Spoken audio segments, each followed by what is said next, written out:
Tuesday night was one of those nights. We had a vestry meeting. For those of you new to the Episcopal Church, the vestry is St. John's board. And as you might know, our vestry begins its meetings with a reflection and ends with Compline, the church's prayers for the close of the day. We'd all heard that Derek Chauvin had been convicted on all counts for the murder of George Floyd. Andrew Nelson led the reflection, and he reminded us that whether we agreed with the verdict or not, George Floyd is still dead. He isn't coming back. And Derek Chauvin's life has been irrevocably changed too. Andrew led us to lament the human capacity for sin and the tragedy that comes from it. The meeting went on, and when we finished our business and Stephen Sollers was about to begin Compline, he got a breaking news alert that Columbus police had shot and killed a 16-year-old girl, later identified as Micaiah Bryant. There wasn't even an hour to mourn for George Floyd before another Black family had to grieve the violent death of a loved one at the hands of law enforcement. I'm sure I wasn't the only one asking, where is Jesus in this? Where is Jesus?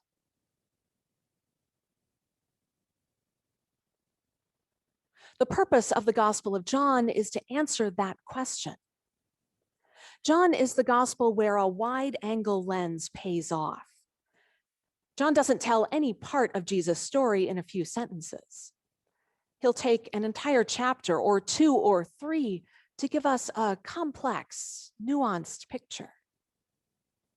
When we zoom in to focus on 8 or 10 verses, the length of a typical gospel reading, we miss the context that tells us what John is up to in those 8 or 10 verses. So let's switch to that wide angle to explore the Good Shepherd within the Gospel of John. Chapter 9 of John's Gospel begins with a man born blind. This man is on the outside of his society. People assume his blindness is punishment for sin, either his own sin or the sin of his parents. So they ostracize him and leave him to beg in the streets. He's a sheep who has been pushed out of the flock. On his own, he's vulnerable to the next hungry wolf that comes along.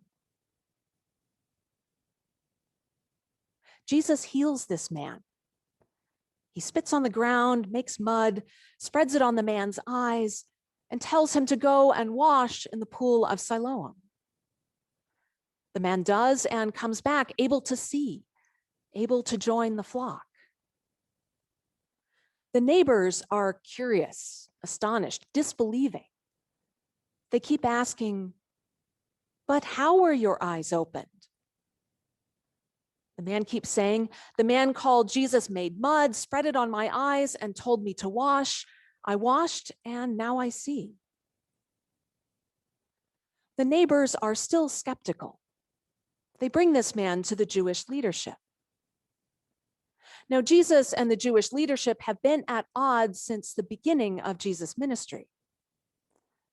And the leaders question this man aggressively. They bring in his parents and question them. Then the leaders bring the healed man back for further interrogation. It's almost as though he is on trial for being healed. The leaders don't like the answers the man gives. He seems to be sympathetic to Jesus. No wonder, Jesus did heal him. So they throw him out. He's driven out of the flock again. Jesus hears that he's been thrown out, and Jesus goes to look for him. When he finds the man, Jesus reveals that he is the Son of Man, God in human flesh, and the man becomes his disciple. Jesus has brought this sheep back into the fold, and no one can push him out ever again. Some of the leaders who witness this ask Jesus what's going on. And it is then that Jesus says, "I am the good shepherd." That's the context. Jesus has gone out to find a sheep that's been separated from the flock and brought him safely back to the fold. Then Jesus explains why he has done it. He is the Good Shepherd. The Good Shepherd protects the sheep at the cost of his own life. He stays with the sheep even when wolves are threatening to attack. The Good Shepherd knows the sheep. He knows who's likely to get lost, who's at risk of being pushed out. He knows when one sheep is missing. When a sheep is isolated from the others, because either it has wandered away or the other sheep have driven it off, the Good Shepherd goes out to find that sheep and bring it home. The Good Shepherd has many sheep. Some of them don't belong to this fold. He has to bring them too, so that there will be one flock, protected and cared for by one shepherd. Where is Jesus? John says, the Good Shepherd has gone to find his sheep and bring them home.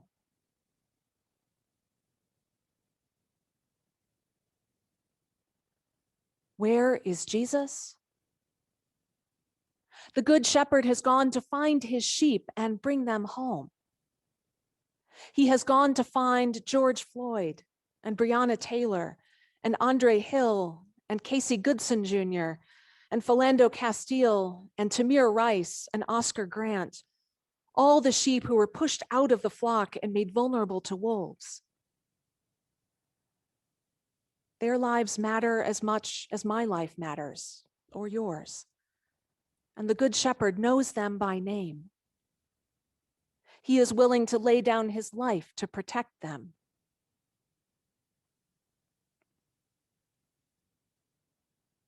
Where is Jesus? The Good Shepherd has gone to find Micaiah Bryant and bring her home. Her death is still under investigation. We don't know much about her, mostly that she and her sister were living in a foster home. The state doesn't remove a child from their parents' custody except in cases of serious abuse or neglect. So whatever happened to Micaiah, her parents failed to protect and care for her. The only tools she had were the maladaptive coping mechanisms that helped her survive the abuse or neglect, but didn't help her to resolve conflicts with others. She was a hurting child who'd been left on her own far away from the other sheep. The Good Shepherd knows her by name. Her life matters. The Good Shepherd has gone to bring her safely back to the fold.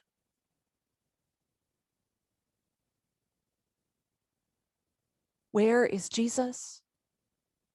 The Good Shepherd has gone to find those who live in fear and bring them back home. The timing of Micaiah's death, only 20 minutes before the verdict in Minneapolis, underscored how relentless police brutality is for Black Americans, and how one verdict in one case does not change the system of policing. There is no break, not even for an hour. Many Black people never feel safe, no matter where they are. Rayshawn Whiting, who lives in Micaiah's neighborhood, told reporters, "I feel like a polar bear with the ice caps melting. We have nowhere to run." The Good Shepherd knows his name, the names of all those who live in fear. The Good Shepherd protects these defenseless ones from wolves, even when it risks his life. Their lives matter that much to him. The Good Shepherd will not rest until he's brought them all back, all the sheep that belong to all the folds, until there is one flock, one shepherd.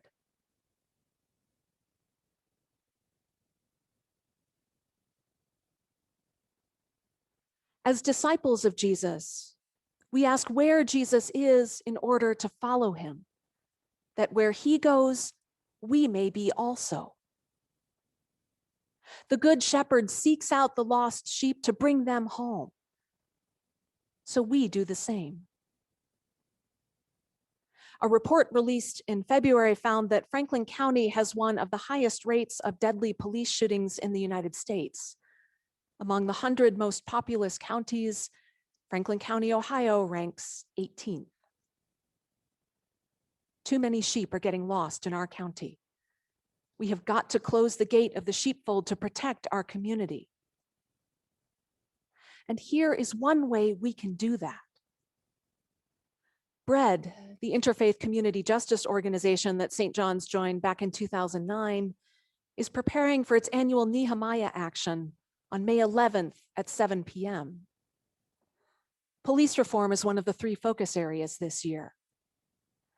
BREAD seeks better training and prevention strategies to bring about more accountability in the police department and restorative practices that can help to repair the broken relationship between the community and the police.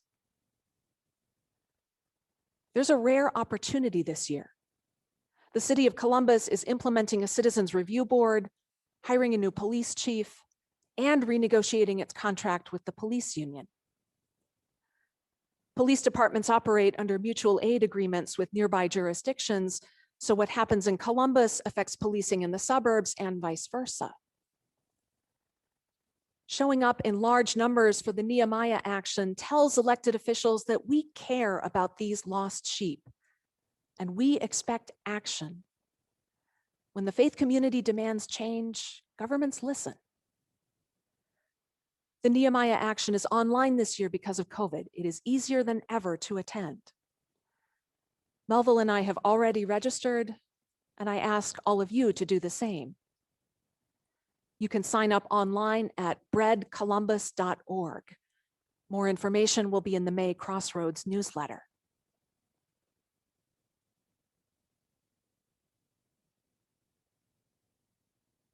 Where is Jesus? Where he always is. The Good Shepherd has gone out to find the lost sheep and bring them safely home. When we are lost, he comes looking for us. And once we are found, he asks us to follow him to find other sheep until the entire flock is safe at home with him.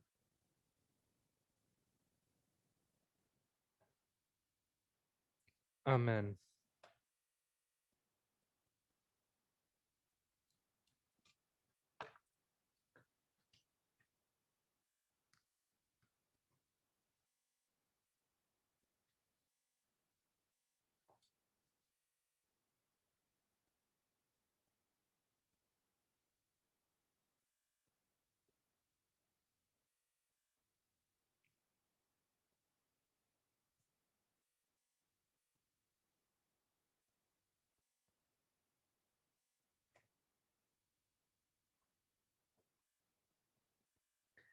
We affirm our faith using the words of the Nicene Creed.